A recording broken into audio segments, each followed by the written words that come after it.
X plus whatever your variable on horizon of childlike expectation divided by suspension of disbelief equals massive discomfort.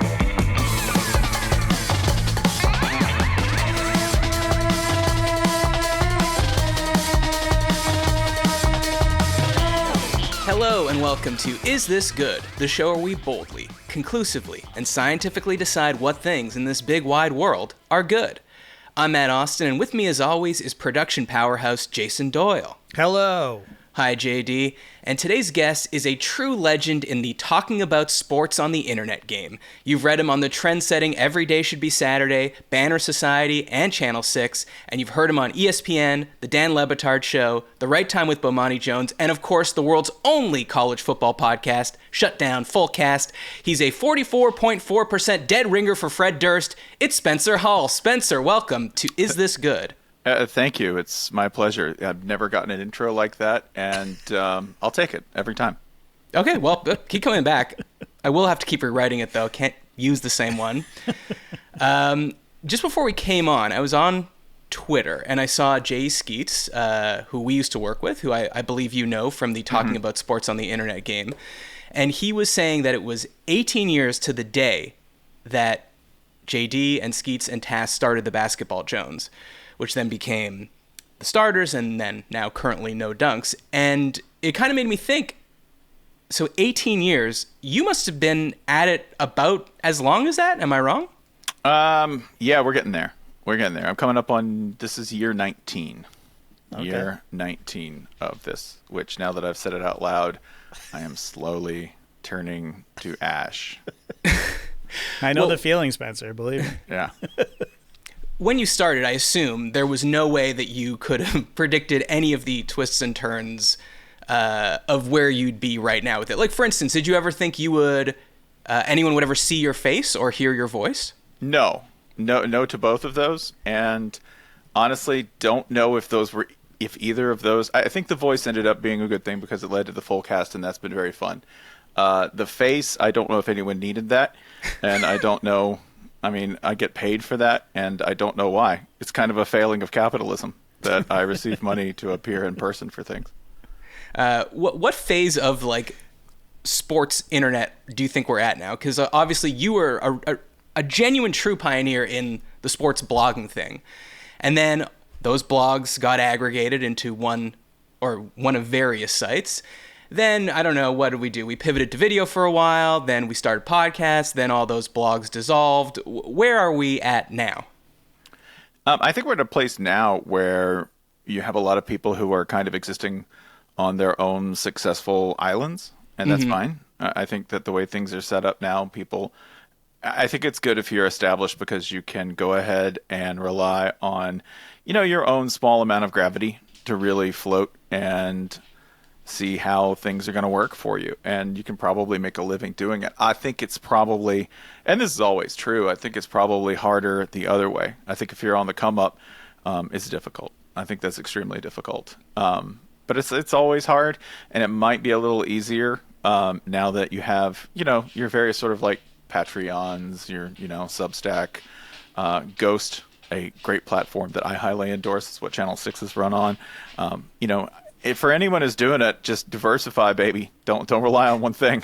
Don't, because chances are a twitch of an algorithm or the whim of a billionaire can cancel it overnight. Yep. Well, I'm thinking we've all been there. I know you have a heart out, Spencer, so let's do some quick housekeeping and then get into the show. If you'd like to support the show, go to Patreon. Hey, patreon.com/isthisgood. You'll get ad-free episodes and our Discord and an exclusive episode every month. And of course, you could send topics for future shows to isthisgoodpod@gmail.com. So Spencer, the premise of the show is simple. I'm going to give you a topic and you tell me if it's good. And because sometimes guests do get confused, you can also tell me why you think it's good or not good. Here we go. First topic. Chris asks, giant mascots / TV film characters at kids' birthday parties. Is this good? So Chris writes in, as a side hustle, I recently worked for a service where I dress up as different characters for kids' birthday parties. While I really enjoy it, I have noticed a great difference in the way I'm received. Some kids gravitate to these larger-than-life representations of their heroes or mascots, while others scream and cry in horror that might permanently scar them. Even adults seem split on the concept of having a stranger come to a family party dressed as Mickey Mouse. I've made some very good under-the-counter income throughout the summer during peak party season, but I do not think that I would ever hire a character for my child's birthday party after seeing the other side of the mascot. So I ask you, are birthday party characters and mascots good? That's Christopher from Pennsylvania. First of all, Christopher, we are immediately reporting you to the IRS. This is a pro-tax podcast. We need that money for roads, you know? So Spencer, what do you think? I know I'm pretty sure you have kids, so have you ever hired any of these mascots for their birthday parties? No, I think both of mine would be horrified by that. And would have been horrified by that even at a very young age. I think they're a net good because they don't hurt anybody, and that's what kids want. And that's fine. Also, I'm a fan of anything that creates side hustles for the kind of people who would end up in mascot outfits and uniforms. So I am a fan. Additionally, if somebody's on the fence as to whether I'm right about this, you occasionally get videos of these people doing very elaborate dances on various social media platforms, often to songs completely inappropriate for a children's birthday party. I love those. I would like to keep them coming. So I will say net good. Yeah, there is like a famous video of a parade. I forget what parade it is, and someone's like dressed as Pikachu and twerking, and it's a great one. I think one distinction maybe is, because this person's saying characters and mascots, but like a character could be like you have to go as Captain Jack Sparrow or something. In which case I feel like you have to talk like him and act like him. Whereas if you are Sonic the Hedgehog, all you have to do is be, a giant Sonic the Hedgehog. Maybe you have to run fast? I don't know. I don't know what kids are expecting these days. But do you think that like a character is inherently creepier than a mascot, or the reverse? I think a character is much creepier than the mascot because ultimately that's a dude or a lady. That's not that's not the person. It's a little bit like the mall Santa. After about 29 seconds at the 30th second, the child realizes this is just a guy named Fred. And I'm sitting in his lap.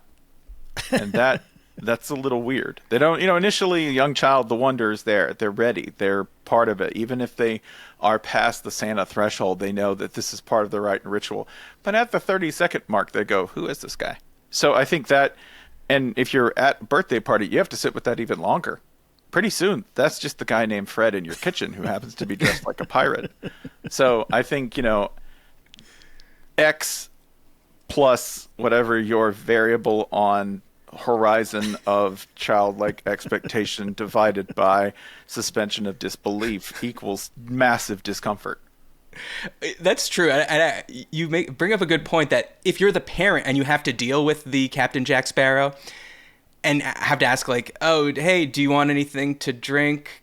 Some grog? I don't know what you guys call it, And or it's more horrifying if he's talking in that accent to the kids and then turns around and he's like, hey man, where's your pisser? Yeah. It's or worse, he asks for someone's phone number at the party. Yeah, because that's gonna happen. I mean, if Captain Jack is a terrible example because that's one of the better ones. It's easy to be Captain Jack. You show up, you stink of rum, you hit on people. There's nothing to it. It's the superhero types. Those are the worst, Yeah. Like when Spider-Man shows up, he's basically got a couple of moves, like the Spider-Man squat, maybe like a flip or two, know, but he's not clinging to walls. He's not web slinging back and forth. So you're exactly right, Spencer. The kids know within 29 seconds, this isn't Spider-Man. This isn't Peter Parker. This isn't Miles Morales. It's just some dude in a skin-tight leotard hanging around my house for 3 hours. I do appreciate Miles Morales, though, for a lot of reasons. One, he's doubled the job market for Spider-Man mascots. That's true. Like, plausibly speaking, if the mask comes off, I'm like, that's employing twice the number of actors, diversifying the overall Spider-Man pool. I am 100% in favor of this. I think that's progress. You're better off if Miles shows up as Miles, not as Spider-Man. You know what I mean? That's right. Right, and he keeps making excuses for like when they're like, do the thing, and he's like, no, you have to help keep my identity a secret. See, I think the kid who wants Kingpin at the party, that's the kid I want to vibe with.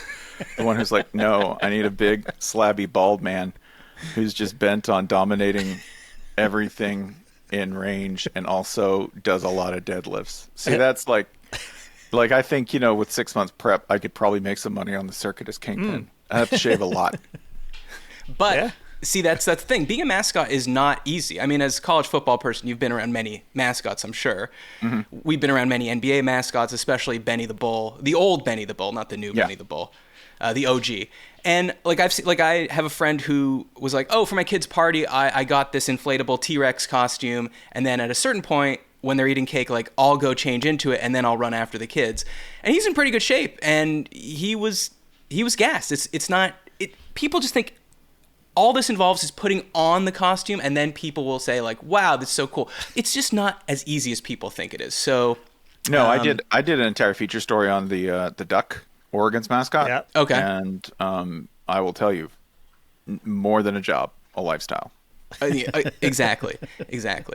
And it's funny that they're also saying oh, parents are a little creeped up by this, but are mascots not just the kid version of adults having a fire swallower or a juggler or a belly dancer at their party? Can I be very honest here? I am of a particular ilk of person who finds the notion of parties already uncomfortable. I enjoy them, but I'll fully admit there is some discomfort there. But I do not understand people who believe in providing entertainment. And with a capital E, right? I don't understand people who go on cruises and say, what would make this cruise a lot better? Not the side of the majestic ocean, but a cabaret production of Starlight Express.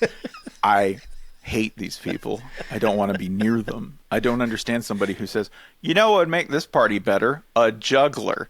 No one since the 1840s has said that. Maybe actually the 840s. That's medieval level entertainment. I don't understand somebody who says, I would like things to be more like a circus. Nobody enjoyed circuses. There's a reason they're banned. All right, in a lot of countries. What reaction are people looking for even? Because the only reaction you can have to walking into a party and there's a fire swallower and a juggler is going, wow, crazy. But you're not saying it's crazy because someone's swallowing a sword. You're saying it's crazy that someone paid for this to happen. It's insane that you, Carol, John, whomever, right? It's insane that you thought this was a great idea. That what I would want to see when I get drunk in a comfortable environment and want to talk to people that maybe I know, maybe I don't. There's going to be a good solid mix. I'm going to have a tether to familiarity either way. The thing you thought I would want to see would be that. By the way, that carries to more mundane things. It doesn't have to be a sword swallower. If you're the kind of person who says, I went to brunch and I thought it was good, but I really want somebody playing some shitty jazz. I would love it if somebody planted some shitty jazz in the middle of my kind of middling Eggs Benedict. Yeah. It's the stupidest. To me, it is the person who does not understand the experience that they're at and just wants as many different things at once because they are so deprived, right? I think this is I think this is a Catskills phenomenon where you go, well, hey, right? In the 1950s, what was Bob doing? Bob was working in a pressure cooker somewhere in Manhattan, and he went out on the train. His entire day was one long gray stain of cigarettes, meetings with horrible Ivy Leaguers he would never be promoted above, and office drones. And then for 2 weeks a year, he got loose, and he had to cram in as many sensory experiences as he possibly could, right? So what would be better? Broadway plus a vacation plus a buffet. Hell, what if we put all of those on a boat? To hell with that. I'm not living any of that. I don't want any part of that nightmare. And yet you're putting it in my face. More does not equal better. Okay. A warning to all roving close-up magicians out there. If you see Spencer in a bar, don't go ply your trade there. He's not going to be fascinated that the ace of spades came out of his back pocket. Just leave him alone. If you're a fortune teller, you better. I want to hear it. If I'm at a party and there's a fortune teller, I only want to hear one thing: when I'm going to die and how. That's it. If you can't, they can always only tell you one. Yeah, no. If you could tell me one, no dice. I need both of them, and they better be awesome. Don't come here and be like embolism when you're 58. No, don't do that.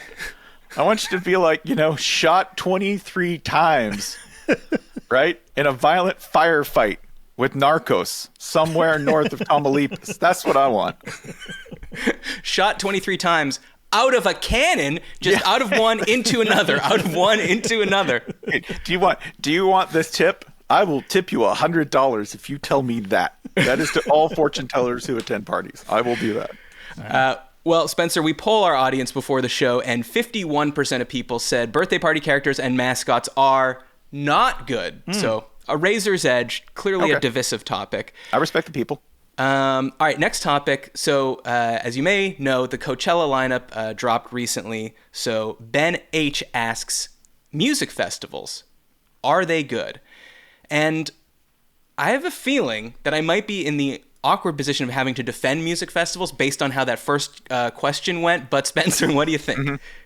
Okay, well, but that's music. We're staying within, we're not muddling things too much. You know, I would not be so doctrinaire. Shouts out to anyone who's got a personality disorder, like a diagnosed one. Like, I respect you endlessly. Okay, but there's one I don't, and I'm just going to go ahead and out this prejudice. If you're like one of these people who's really into punk, right? There's this particular kind of person who's really into punk music who would go to that festival and they would see like one band who was a hair out of their comfort zone and go, no, they do not belong at this show. It's just like the person who's like, that is not gent. I came to this metal festival to only hear gent. Like that person, I will kick you into a canyon. I do not. No, we're not at the same parties. We will not be at the same party because you have ridiculous standards on a party. I know. It's ironic given what I just said about parties, okay? I'll stay at that party and hate it. That person would abhor the existence of that party, period. Okay? It's two different things. So I like music festivals, but I will say this. I have had people, and I'm in my late 40s. I've had people who, when presented with certain opportunities like music festivals or camping or travel, who come to me and will say, I am too old to poop outdoors. Mm-hmm. And I think that's you have to respect that. I think that is, if that's your line and you don't want to be dirty and you don't want to be out there with the kids, I completely understand. I'm willing to undergo a little discomfort, especially for a band that I think I might not be able to see again, or this might be my only chance to see them. So I'm going to speak favorably of music festivals, especially because I think at a place like Coachella, you can expose people who otherwise have a pretty narrow palette of music to new stuff. And I'm not saying that like, oh, I know better. Like, oh, I'm so enlightened. I already knew that band. No, I didn't. I like the opportunity, especially as an older person who, you know, for one reason or another, tend to root in the same piles over and over again. I like being exposed to new things. I like seeing a band and going, wow, especially because bands... You may have hit a nerve here because I do have thoughts.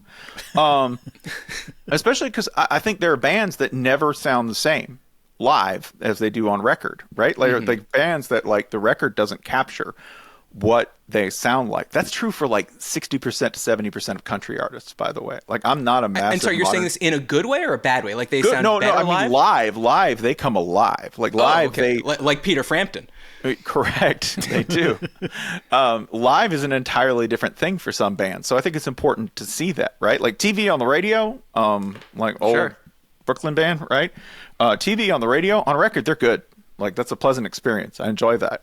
Live, they're volcanic. They sound entirely different. So yeah, I'm in favor of them. I'm outright in favor. You can say they're too expensive. I'd agree. You can say they're inconvenient. 100%. Sometimes inconvenience is the price you pay for pleasure. So, but are you willing to do one where you go, like it's a multiple day thing and you have to camp? Like, first of all, I've never done one of those. I've done a shaky knees, multiple days, but you go home. They let you out in between, which is very kind of them. Yeah, I've camped for less. I'll say that. I don't know about a multi-day one. And that's just because I have adult obligations that would make that very difficult. And I would need to see a band that on day 3 and on day 2 and on day 1, right? It would have to be, if it was a multi-day thing like that. Fortunately, I make just enough money now where I might be able to get a frou-frou tent. I might be able to get the fancy tent, right? If I split it with a couple of people. We could probably do that. What is a fancy tent these days? Is it like one of those ones in Michael Crichton's Congo where they just throw it and then it goes and opens as it's in the air? That would be really cool, especially for a vanilla ape like myself. But no, I think they are more the glamping varieties that you see, right? So like fancy canvas, like 12-foot, 15-foot ceilings, that kind of thing. Oh, okay. Yeah, like a rich person's safari tent. Correct. Yeah. Okay. Okay. And they will cost you at Coachella a lot. JD, what about you? What's your music festival experience? Did you ever? I know you lived in the UK. Any Glastonbury, put on your wellies, trek through the mud experience? Ooh, you did Glastonbury? No, I went to Reading, the Reading Festival. Okay. Which was fun. It was good. Very muddy. I stayed for one night. Didn't have a tent. I just basically stayed up all night. It was during the rave era, I think. I think so there was raves happening. That's exactly the way that should come out. And the only other festival I went to was a festival called Blue Skies. And it was like in the Ottawa Valley in Canada, and I was only there because we were playing at it, and it was actual, like, it's very small and kind of like this was a real hippy dippy, like everyone on mushrooms, kind of a nightmare, to be honest. Like, I just remember feeling dehydrated the entire time, definitely hungover, drunk, all that stuff. And then I had to play as well, which was not great. But yeah, I'm not. When I see like Coachella and when I see like, all these bands, like, and now Spencer, I'm older than you, so like half the time I'm like I don't even recognize the headliners, let alone the small print ones. Yeah. So, how do you feel about that? By the way, like I'm generally like great. Yeah. Great. Like I'm like cool. I have no expectations, and that's generally where really good times start, is that if I have no idea what I'm about to see. Same except that if I'm sitting there watching a new band for the first time, that's fun and everything, but I can't do it for 3 days straight. Like, I can't just be like, no, your brain will get full, right? Yeah, exactly. I mean, I remember I saw Flo Rida for the first time. I fucking loved it. I loved it. And then Pitbull came on, and I loved Pitbull too. I never heard of either of them. We all love Pitbull. Yeah. Wait, hold on. Was this at the thing where I saw Flo Rida with you? Yeah, Pitbull was there? Pitbull was the headliner. Flo Rida opened. This was at Charles Barkley's 50th birthday party, House of Blues in Houston, and we were there by mistake, basically. And and it was great. Spencer, I was like, who is this Florida guy? It's like, no, it's Flo Rida. JD, it's Flo Rida. And ironically, Pitbull is from Florida, so it's very confusing. It was a little confusing, but it was just like, God damn, these guys are awesome. And so, Spencer, the craziest part is that after that, JD's band had to go on. So fantastic. You want to go on when everybody's so drunk it doesn't matter. Exactly right. Kenny Smith was furious at JD's pop punk stylings. Mm-hmm. Didn't care for it at all. Anyways, I think it is an easy thing to hate, or I feel like people on the internet talk about hating music festivals. I mean, I suppose that a lot of people love it, but it seems like something that should be amazing. You're seeing all your favorite bands in one place, and it's outdoors, and the weather's nice, and you're day drinking, and all your friends are there. Yeah. You know why people on the internet hate music festivals? Because it requires in real life skills. Yeah. That's it. And it also requires you to not have an opinion on things. If you're at a music festival and a band comes on and it ain't working, leave. You can come back. You have a badge. That's what it's for. Yeah. Like, if you actually acted on the internet, or in real life, like you do on the internet, you would stay there for the entire show and go, "This sucks." Like, that's it. You're not going to do that. Just go. It's a waste of your time. Hydrate.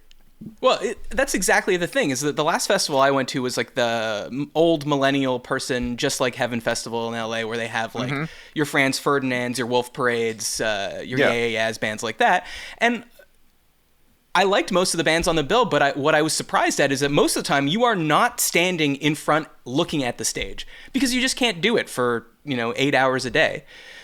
What is it, my fucking job? So you are just sort of sitting on the grass as the Shins are playing somewhere over there. And you're like, oh yeah, that's the new slang. That's great. But you're just having a beer and hanging out. So it doesn't have to be like the most intentional thing where you're just standing there the entire time. Right. But let's see what the people said, Spencer. Luckily, they came through. 59% of people said music festivals are good. Wow. Okay. All right. Yeah, surprising. And those are people on the internet, so hey, that's crazy. All right, Spencer, when people need help navigating life's biggest decisions, they seek our wise counsel, and we deliver an airtight verdict. It's time to settle this.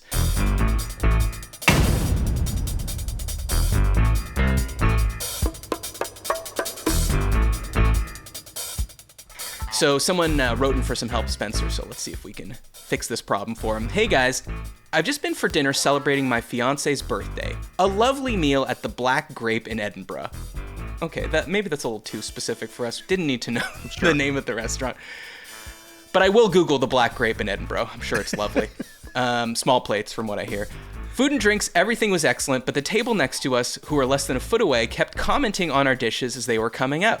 It was particularly awkward when my fiance's order of oysters came out. We could hear them saying, I would never order those, and I've never liked those, and that's something I'll never get a taste for. Obviously, this was off-putting to our experience because, well, go fuck yourself. It's not your order, and it's a standard thing to have at most worldwide restaurants. So settle this. Are they doing something wrong, or am I an asshole for letting other people bother me so much? That's from Yogan D. And my present to you is I didn't do a Scottish accent for people saying I would never order those, and I never get a taste for those. So that's a nice thing that I did for you. Thank you for that.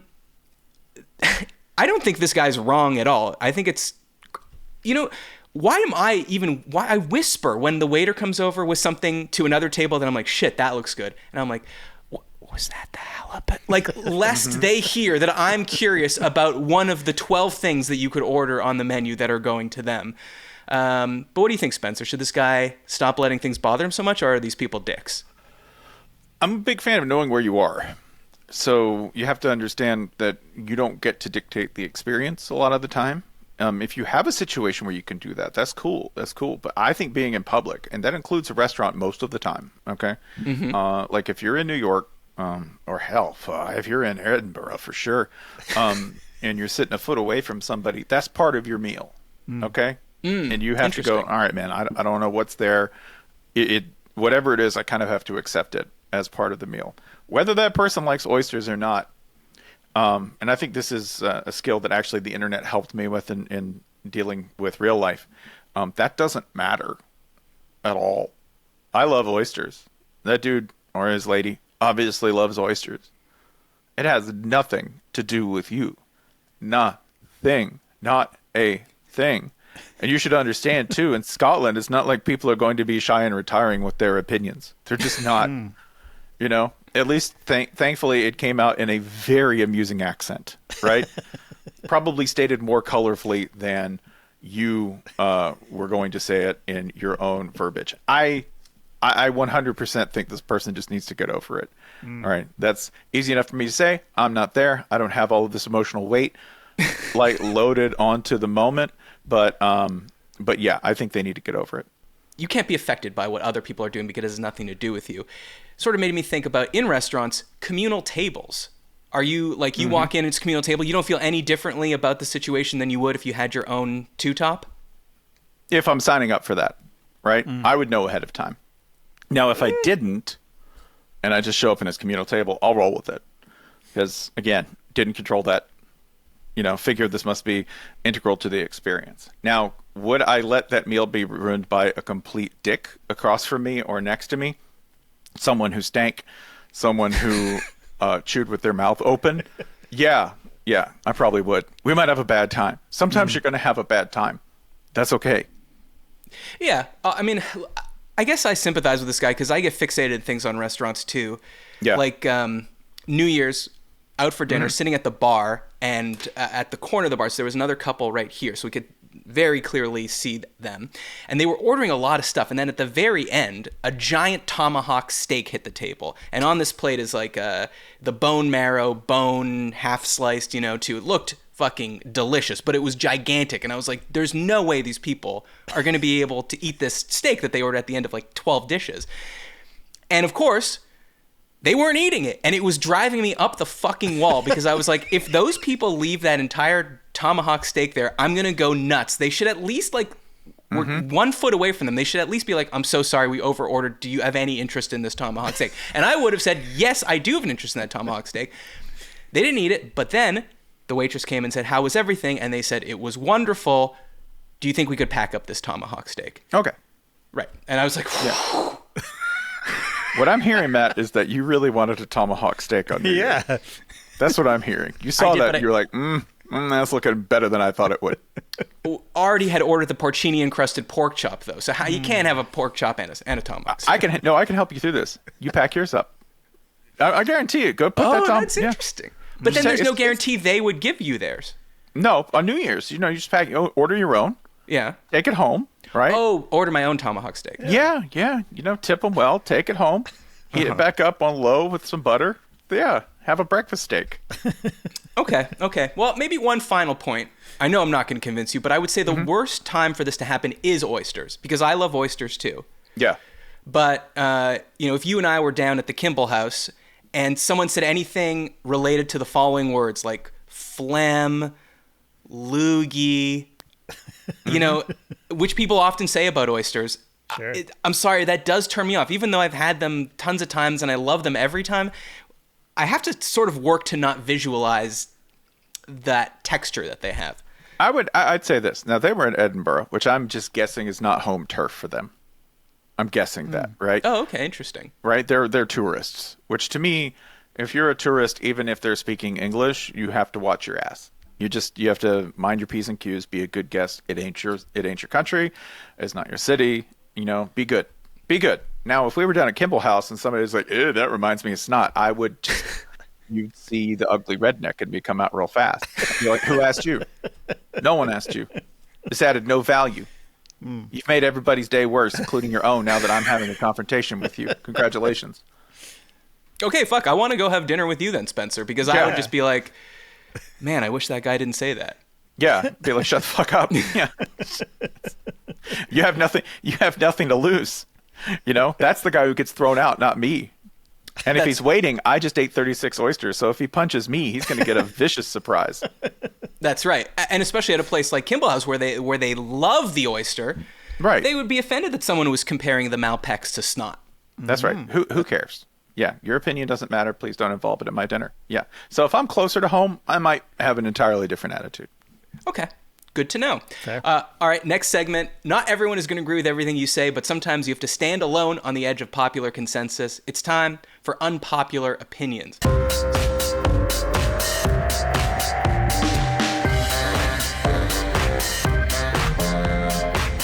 So in this segment, I'm going to give you an unpopular opinion that I read on the internet, and you tell me if you agree with it or not. I tried to find some about college football, but I didn't understand them. I don't. It's kind of arcane. Yeah. Yeah. Like one said, the transfer portal is ruining college football. And I didn't know if that would be true or not. So yeah, it's not. It's not. Okay, good. Yeah. And I didn't know if the transfer portal was like a Stargate or something. It is. Imagine if Stargate only sort of burped out jocks. That's it. If it just, if you were like, ooh, Stargate, send me what you will, and it just coughed up like a 300-pound man who could run a 4.6 40. It's actually, I just made it sound way more beautiful than it actually is. That's really cool. So, that's fucking cool as hell. When Kurt Russell walked through that thing, I didn't know that a 300-pound lineman Aaron Donald may walk through this portal. Yeah. Okay, so here's the first unpopular opinion. Telling someone to, quote, just Google it is passive-aggressive and causing people to be antisocial. So a little bit of an explanation here. Look, I get we have a computer in our pocket, but when someone asks a question, maybe saying, I don't know, is enough. Yet people slingshot that line at someone in the same tone as telling someone to shut up. So we should all just not talk to anyone anymore? We should just be face deep in our phones and never talk to anyone ever? Isn't that just going to exacerbate the issues we have about being antisocial? So what do you think about this? I mean, I kind of disagree. I don't think people say Google it when you ask them a question. I think people say Google it when you're inconveniencing them because you could have just as easily put in the effort to understand something. But what do you think? I think if I don't know something and somebody's asking me, I'm not going to dismiss, generally speaking, I'm not going to dismiss the effort. I'm just going to say, I don't know. I'd have to look that up. I don't know. It's a real great, like, if somebody stops you for directions on the street, which, believe it or not, still happens to me in Atlanta. I don't know why, like, this is the face that you go, hey, that guy knows what he's doing. But sometimes they'll go, hey, do you know where this is? And I'll be like, listen, I'm real sorry. I cannot help you. I do not know where that is. And every time I've said I don't know, people are either like, well, of course you wouldn't. Or they're like, okay, thanks. I really appreciate that, But saying you have to look that up, there's kind of a Google built in there. isn't there? When you say, oh man, I don't know, I'd have to look that up. Hold on. I'm the kind of person who's generally curious if I don't know, so I will look it up on my phone. Well, that's true. That's a nicer way to say it. I'd have to look that up is nicer than why don't you Google it? Because you're saying like, you're saying it for the other person basically in a polite way. But what if someone was like, I don't know what a good example would be.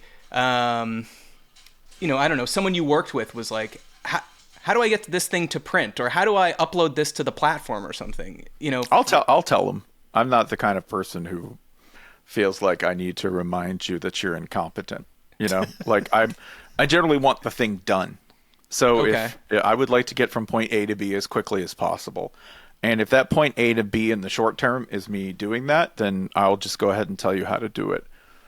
If it keeps happening and we're on the 5th or 6th run around of this particular thing, I will go, we have a problem. You need to learn to do this. Well, JD, what do you do with your kids? Because I don't know, to me, sometimes when someone asks you a question is the equivalent of me and you sitting on a couch and then you saying, could you get me a soda from the fridge? I'm like, we're in the same position here. You could just as easily do it. It's not like I'm standing by the fridge here.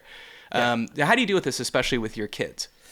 With my kids, it's not really a problem because they are constantly on their phones, so they're usually way, way ahead of me. It's Rachel, my wife, that's, what do you think it's going to be like tomorrow? That kind of thing. It's like, I have the same access to that information that you have.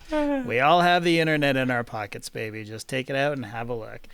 But I also like being the arbiter of information as well. You know, I like to be the know-it-all. So, I'll secretly Google stuff and go, it's going to be a high of 10 degrees tomorrow, baby. You're going to really enjoy that pickleball game tomorrow. You know what I'm saying? Mm-hmm. Well, that's true. Yeah. I'll also do the reverse, which is you'll tell me a fact, Mr. Know-it-all, and then I will go, what is that? What? Oh yeah. My girlfriend came home the other day and was like, oh yeah, my friend told me that apparently dogs don't know their own size and they don't know how to judge the size of other dogs. And I was like, what? And she's like, yeah, they can't, they have no self-awareness of their own size. And I'm like, how do they walk through a door? Well, how do they go into anything? And she goes, I don't know, whiskers? And I'm like, oh, well, now I'm convinced again. But then I was like, a quick Google was like, no, that's 100% totally not true. Right. Wow. Not true. Because then how would they judge the size of a tree or a human or fucking it's just dogs? Anyways. Anyway, I think also the way a lot of parents deal with it is they buy an Alexa and then their kids annoy everyone by just asking Alexa the question, which I don't know if you've done that, Spencer, but I feel like that's a hard no for me. I will never have one of those in my house. No. Yeah, same. Perfect. Next unpopular opinion. Humming in public is rude and discourteous. So this person says, I work in a hospital and have a coworker whose job it is to watch, basically babysit certain patients in the emergency room. She constantly hums while she's sitting there. Always different random melodies. It's not super loud, but loud enough that everyone in a 10-foot radius can hear her, and I sit about 5 feet from her. It's constant. She only stops when she takes a breath. It definitely is a pet peeve of mine and drives me absolutely bonkers, but I don't have it in me to ask her to stop, and probably never will. Am I alone here? Hey, I know how to solve your problem. Get Spencer to come to your hospital, and he will tell them to stop. We did a question, actually, and I'm reminded about someone who was whistling in an office, and someone was asking us for advice on what to do about that. Do you have a sense which is worse? A coworker next to you that's always humming or one that's always whistling? Oh, whistling would be much worse. Yeah. Right. Whistling frequency-wise? Frequency-wise, it's much worse, yeah. Okay. Also, that person humming probably cannot help it. I think especially if they're an adult, then that is not a conscious process. That is not something they're doing just to buy the time. That's probably in the hardwiring. So you're going to either have to adapt or leave because that person is not changing. Buy some earplugs. I don't know what. But that person, if they're constantly humming, it may be a stimming response. It just may be something that they have to do to sort of either calm the noise in their head or get it moving. So that person, that's another example of I don't really have a great answer other than life's full of weird shit that you kind of have to put up with, and most of those things are presented in the form of people. And this person is just going to irritate you. So you're going to have to rise above that. A lot of my answers come down to that. Can you tell what kind of parents I had? And you're like, oh, that's irritating. You should probably get used to it. Right, right. Can you fix it? Can you fix it? lesson. No? Okay, get tougher. Yeah. Also, what is she humming? Like, is she humming the intro to America by Simon and Garfunkel? Because if so, that's beautiful, I think. I mean, I imagine on the 300th time around, it probably begins to grate a bit. The magic of the tune probably disappears. Or they do the someone wakes up from a coma, they're like, let us be lovers. You know, that would be a beautiful scene in the hospital. That would be great. Yeah. Or Brahms' Lullaby or something to calm these emergency room patients. She could be but doing it's none of that. A great service. It's like Baby Shark or something over and over and over again. That's what they're humming. Or just humming like Jesus Walks. That's like over and over again, just the intro to that. Well, I chew my tongue compulsively. Yeah. And you can't really help it, right? Like, that's just right. happening. But if someone points it out, then I can stop. Okay, so you can stop. Well, I mean, if it's not, like, if it's unconscious, like if someone says stop, the day later I won't have still stopped. I'll start again. I am guessing this coworker could not. I'm guessing there might be a conscious hold for a minute or two, and they'll just start doing it again. Oh, do you have a tick that you do? I chew on shit.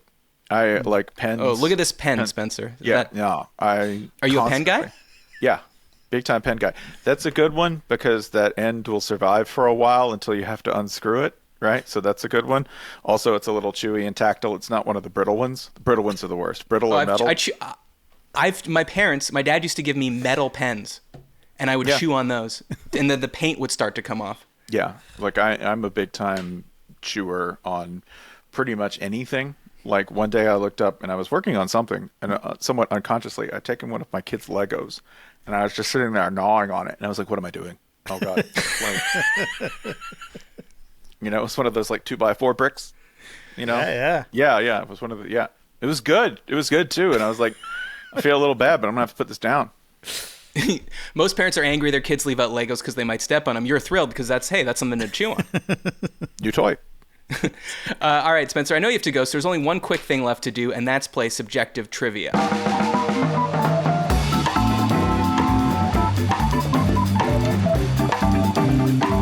Subjective trivia is just like regular trivia, except only I know the answer. I have my answer written right here. I'm going to give you some multiple choices. Okay. Ideally, our answers match. The question today is, which of these college football rallying cries is the most fun to say? So, as I told you, I know nothing about college football. Canadian, don't understand it. But living in Atlanta for a while, you hear all these little phrases. Okay. I think these are all SEC schools, but feel free to correct me if I'm wrong. Okay. All right, here are your options. Go Dogs, Hotty Toddy, Hook 'em Horns, War Eagle, Roll Tide. It is a close run there between Hotty Toddy and Roll Tide, and I'm going to say I'm partial to Roll Tide. They may not be your answer, but I'm partial to Roll Tide. You're partial to Roll Tide. Did you go to any of these schools? I went to Go Gators. I went to the University of Florida, so I will say that Hotty Toddy is my favorite overall because you have to include the whole thing, which is, are you ready? Hell yes. Hotty toddy, gosh almighty, who the hell are we?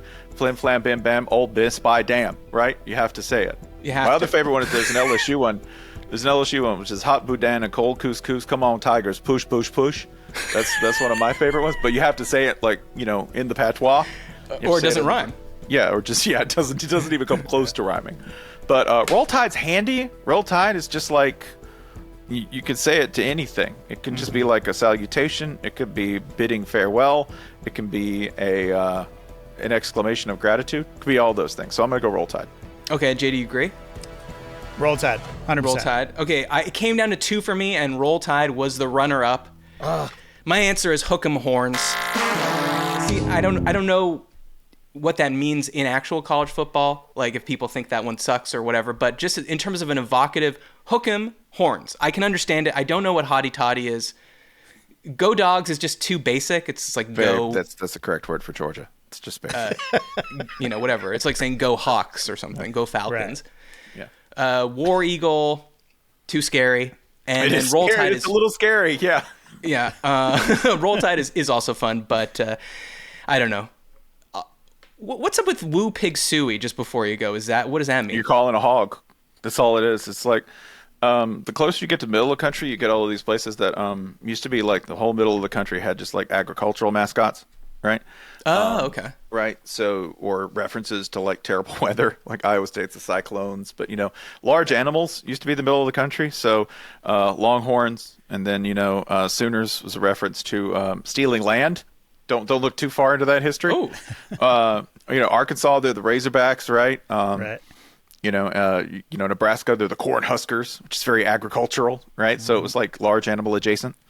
So that's calling hogs, and you do like a wee pig. Yeah, you have to raise your hands when you do it. Yeah.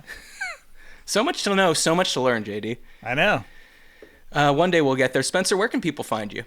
Find me at the Channel 6 newsletter, which you can Google you can just Google Channel 6 newsletter. You'll find us. You can also find it at my Twitter bio at EDSBS. You can listen to the Shutdown Fullcast, if you dare, for college football and beyond. We're in the off season, so there's no telling what we're going to be talking about. You can also find me on the Big Dumb Football program. Those are a series of videos that we make for ESPN's college football YouTube channel. And I think that's it for the moment. Okay, so people would actually have to actively try to not find you, really. That's correct. I will find you. All right. And you don't want that. He will confront you, folks. I will. Thanks so much for coming on. All right, we're back. Spencer had to leave early to pick up his kids from school like a good dad. But JD and I are here, and we hung up with Spencer, and JD said, we were talking about music festivals. I got a couple music things. So I said, hey, why don't you bring him up now? And then when we add that to the previous part that we've recorded, it will come out to a one normal episode. Because, JD, if you're looking through your podcast feeds, you download the things. Yeah. You see one that's like 44 minutes, that would have been maybe. That's right, yeah. In your head, you're like, not even worth listening to. Yeah, what went wrong there? I wonder. Exactly. Did he walk off set? That would have been so dramatic if Spencer Hall just threw his headphones down and left in the middle of it. But that's not what happened. He just had to pick up his kids, as you said. Yeah, but I will say, of any guests we've had, not of any guests, but I would put him maybe in the top 5 percentile of people that would walk off. Yeah. I think as we discovered during the show, he's not afraid to tell you, what he thinks. And he's a very principled man. Mm-hmm. A very smart man, too. Very, very smart. Very smart. What can't he talk about? I know, this guy. We knew that going in, though. Oh, God. He's a true legend. I didn't gush too much, but I remember when we were at the Score, so this is like 2010, people talking about him. Like, anytime a blogger would come up, he would be like, oh, well, Spencer Hall. Hall. I remember people at the Score, like our higher-ups being like, do you think we could get Spencer Hall? Do you think we could get him over here? I remember that, yeah. And being like, I don't know, probably not. He's like the most famous blogger we have. And it's crazy because he lives in Atlanta. You're still there. I lived there for many years. Never saw him. Yeah. I've never met him in real life. Obviously, he's got a very distinctive look. Yes. Again, standing next to you, he has the exact same look. He's actually very Atlanta. There's a lot of us. A lot of people. Well, Trey Kirby, too. He has a Trey Kirby-esque look. Anyways, it was great to finally meet and talk to him. But what were your music thoughts rolling around in your head? Okay, well, it's 2 articles that I found. Both are troll jobs. So the first one is about have you ever? It's a website called Far Out. Have you ever heard of this? Maybe? It's literally just an aggregation of negative stories, like clickbait, basically. Okay. So this is the headline here is the worst song in history according to Steve Albini. Steve Albini, the music producer or engineer or producer.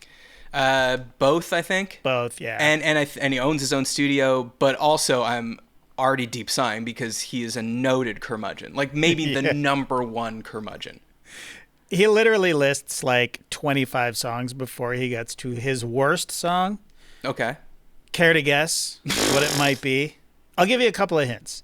Drops of Jupiter? No. It has to do with technology.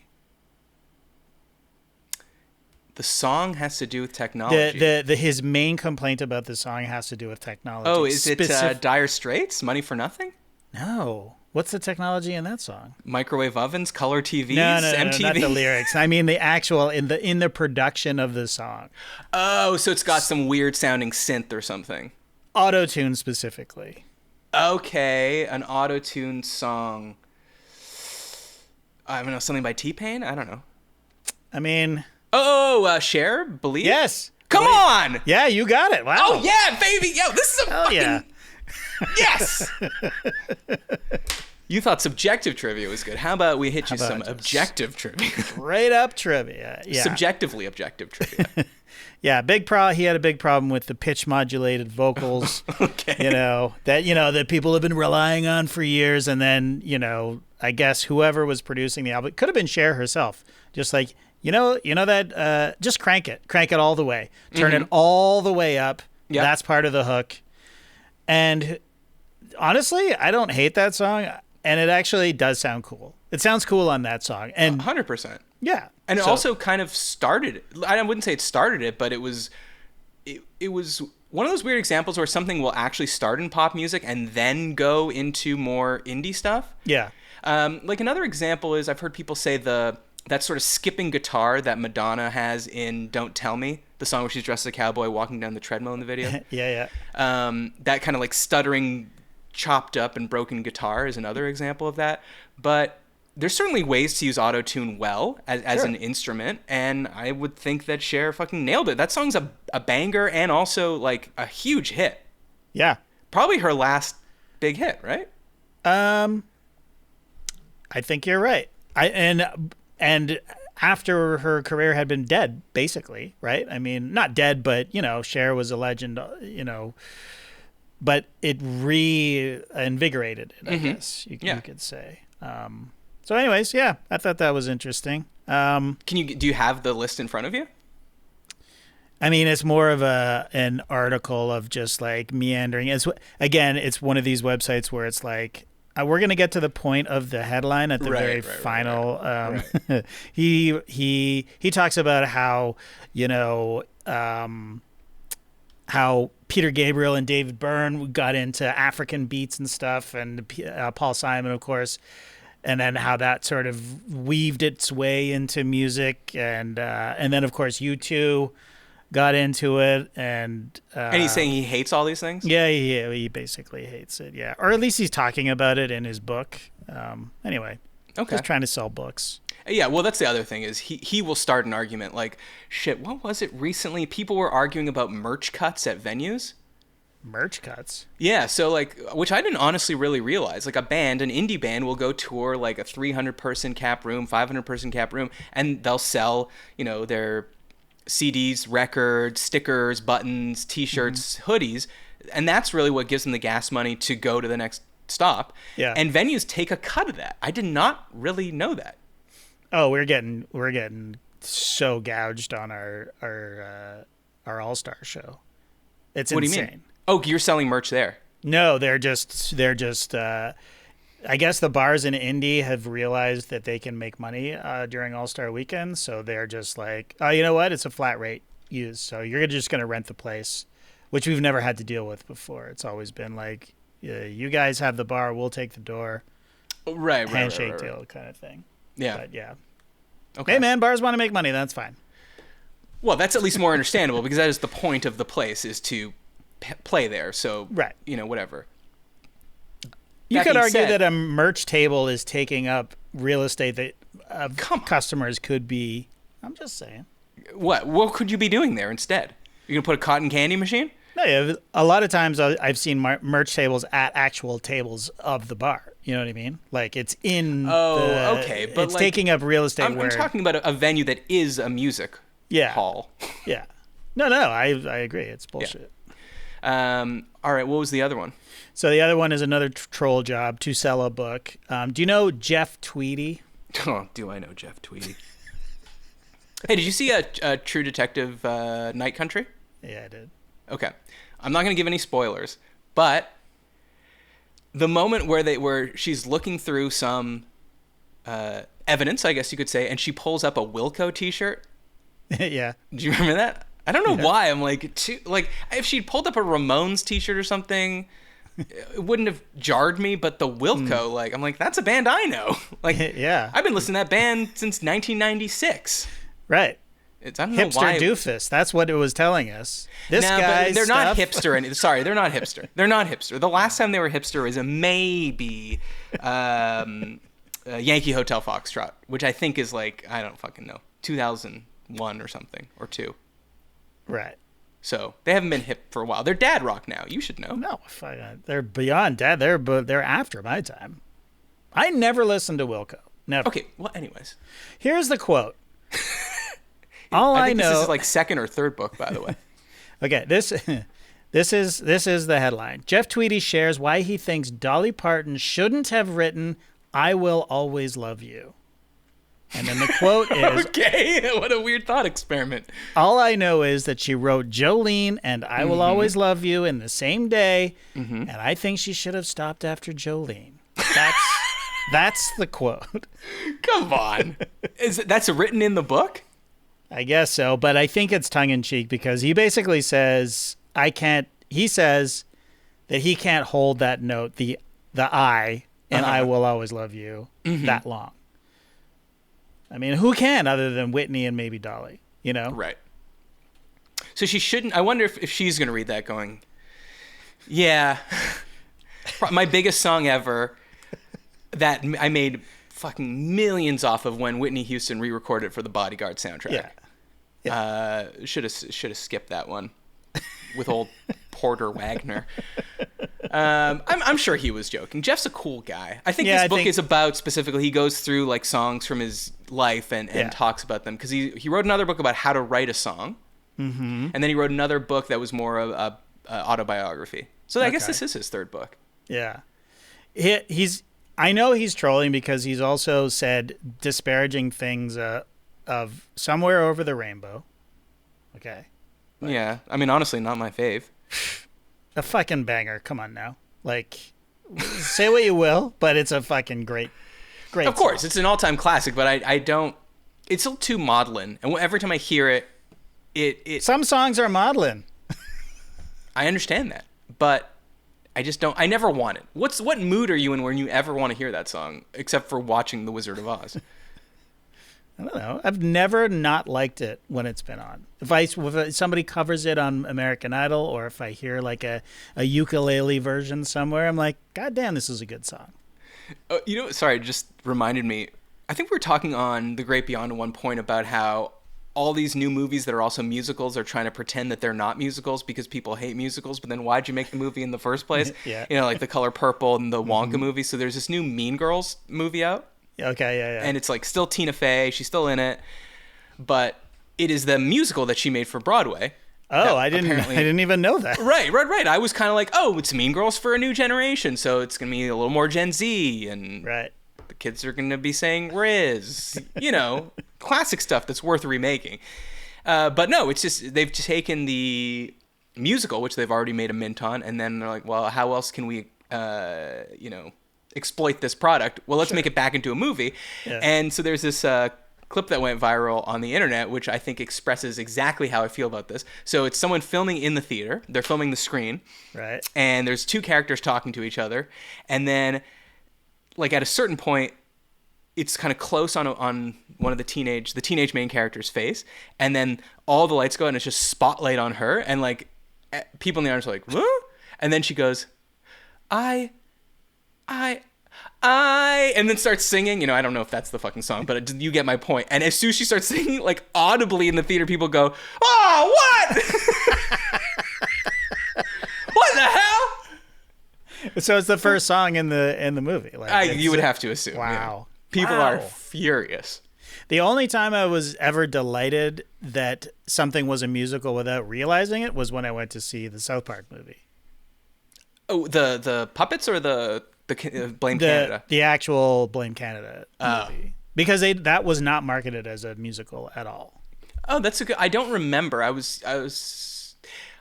How old would I have been? I don't know, maybe 16 or 17? It would have been 90... I want to say 96, 97. Yeah, because the only problem I had with that was I saw it at summer camp. Like, they took us to see it at summer camp. Okay. And everyone just said blame Canada to me Oh, right. for fucking the next 6 weeks. Right. As if they already weren't going, a boot, eh? Yeah. So, yeah, Matt and Trey, I am upset. It's probably the worst thing they've ever done. Wow. Yeah. Anyway. No, but I did enjoy it. But it's funny when it's a comedy musical, because the songs are what makes it funny, or at least are funny in like, what would Brian Boitano do? What a funny concept for a song. I'm laughing already. Right. But you don't want to step away from the humor and, pathos of Mean Girls to hear someone sing a song about, I don't know, what is that? Being from Africa and coming back to school and everything is weird. Right. You don't want that. As I think I told you a long time ago, during the pandemic, when you were just struggling for any content, there was a Cyrano de Bergerac movie that came out, and I was like, okay, I like swords. And then in the first 8 minutes, someone starts singing. I was like, what the fuck is going on here? And I had to shut it off because I knew I couldn't. I couldn't sit through. And then you're just waiting. Like when a person says something, your hackles go up and you're like, that sounds like the start of a song. That sounds like if they repeat that thing 3 times, music is going to start to swell. Right. Yeah. And then you're just in your head and you're not, you're not enjoying it anymore. So there are no musicals that you enjoyed? No, there are. But I think it has to be more integrated. Like, I don't see why I would want to see Tommy Boy the musical. Right. Well, but that's... I would. Now that you said that, I'm in right away. And Farley was such a good dancer too. Yeah. He would have been great at it. Yeah. But then again, Mean Girls is a comedy, right? So in theory, these songs should be funny. They should be funny, and it was a hit on Broadway. So yeah, but that's so many fucking things are a hit on Broadway. Our Coldplay Jukebox musical was a hit on Broadway. I know. I can't. It's not even out yet. People are clamoring for tickets. Yeah. All right. Well, I'm glad that talk of Coachella spurred that in you so that we could get to a solid, this is at least, I would say, 58 minutes now. I think you see 58 minutes, you say, that's tight, that's good. I can appreciate that. And hey, we're here for no reason other than to serve at your pleasure, you the listener. So we hope you got your money's worth with this one. And speaking of money's worth, if you want to support the show, go to Patreon, patreon.com/isthisgood. And if you have topics, email us at isthisgoodpod@gmail.com. Remember to rate us on Apple Podcasts. I do go and read those. Some of them are very, very nice. Oh. I'd say I'd read some of them on the show, but I don't know. Then it just sounds like bragging. So maybe if you make them funny, I can read them on the show. But don't. Yeah, but just make them nice. The nice ones are good. I need it. Yeah. Subscribe on YouTube also. These shows, their video, they're so well produced. They're great. What would you say to someone that has never checked the show out on YouTube? You have no idea what you're missing in terms of our looks. We're very handsome dudes. Okay, let me translate that from JD. You fucking idiot. You fucking moron. You're getting half of the experience. Audio is half the experience. Go to YouTube.